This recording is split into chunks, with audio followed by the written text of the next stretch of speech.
తెరచారు గుడిలోని తలుపులను, ఆపారు గుండెల్లో పూజలను. దారి లేదు చూడాలంటే దేవతను, వీలు కాదు చెప్పాలంటే వేదనను.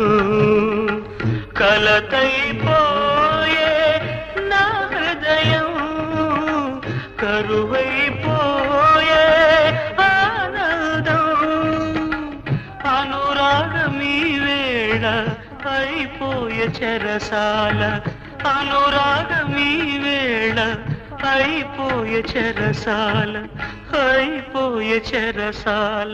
గాలి చిరుగాలి చెలి చెంతకు వెళ్ళి అందించాలి నా ప్రేమ సందేశం.